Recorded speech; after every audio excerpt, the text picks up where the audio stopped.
Alright, hello there from the training group once again. This is David Legan to talk to you about the potato stocks inquiry for December 1, 2016. Okay, so why do we conduct a potato stock survey? Well, this information that we collect is going to help farmers use they can use that information to help decide how and when they might want to sell their crop. So our price is looking good. Is production's at an all-time high? Prices might be a little lower, so maybe they want to hold on to their crop for the time being, or maybe prices are good right now and they get away with selling it for a fair price. Shippers, processors, brokers, they can all use the information to monitor crop movement to help decide when to buy and when to ship. Different aspects of the industry, so the chipping industry, all of that, they need stocks by type to gauge the supply of potatoes suitable for their product. So if you're out there and your job's to make potato chips, you'd like to know that you're going to have a nice available supply of potatoes to meet your needs for your product. Grower organizations and associations can use the information to update their marketing plan as the season progresses. Alright, a little survey information here. Project code will be 195, Potato and Stock Survey. Questionnaires will be mailed out around November 23rd. As usual, they have the EDR option if they'd like to report online. The release will come out with the Potato Stocks report on December 16th at 3 p.m. Eastern. So on this survey, we are talking about potatoes, and basically any potatoes fair game except for sweet potatoes. So make sure we exclude any sweet potatoes, but any other type you're free to record. So, your russets, reds, round whites, any of that. Starting off with the survey, so it's real short, just a few questions, but we start off asking the total potato storage capacity on the operation. So what is just their absolute, how much room do they have to store potatoes? We'd like that recorded in hundredweight, so how many hundredweight can they store? After that, we want to actually know how many hundredweight do they have stored, so what was the total quantity of potatoes in storage, and it does come with a reference date linked to it of December 1, so make sure that you're getting that report based on their December 1 numbers.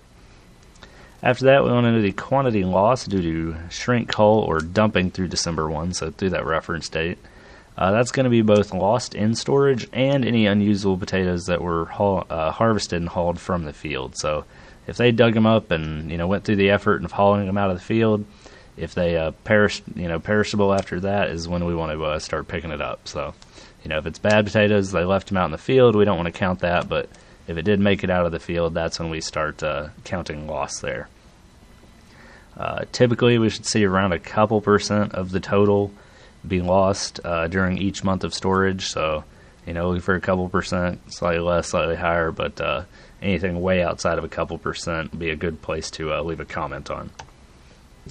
Okay, so when we start talking about the % of potatoes that they actually have stored, we want to know we just actually want to know %. So we pick up the total amount of potatoes they have in storage, and then once we go by types, we're not looking for hundredweight. We're actually just looking for percentage of that total hundredweight. So there's 5 different categories. They can be russets, round whites, yellows, red or blue, and long white.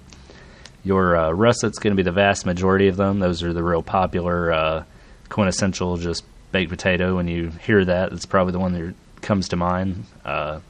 Those get used a lot in the chipping industry as well. So a lot of stuff being made with those russet potatoes.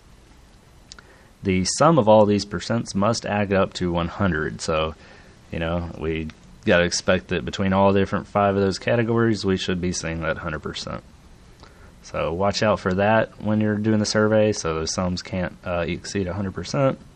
Watch for large amounts of loss. As I mentioned, anything over a couple % definitely be in an area where we'd like to have you put a note on that as to why. Also, watch out, make sure that there's not, that the potatoes in storage doesn't exceed their total production.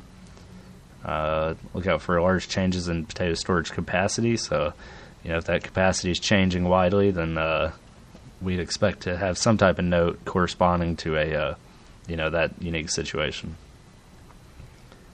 All right, so maybe you're going through your survey, and before you're trying to get the respondent to answer your questions, but maybe they tell you, well, I've got all my potatoes are contracted. What does it matter what I have in storage? Well, that's a fair question, but both farmers and buyers need information about current stocks to determine if there are enough potatoes to fill demands, to accurately price any open market potatoes, and to make future decisions about their operations.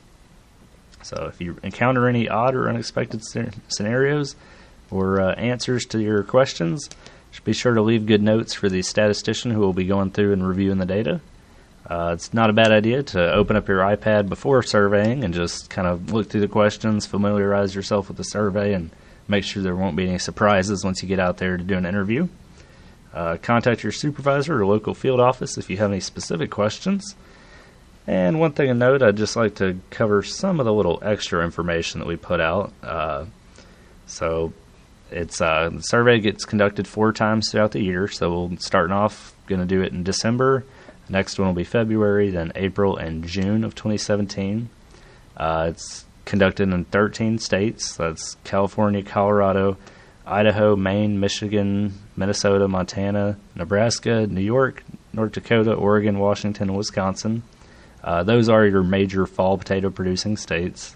If I haven't mentioned at this point, we are considering these are going to be your fall potatoes, quote unquote.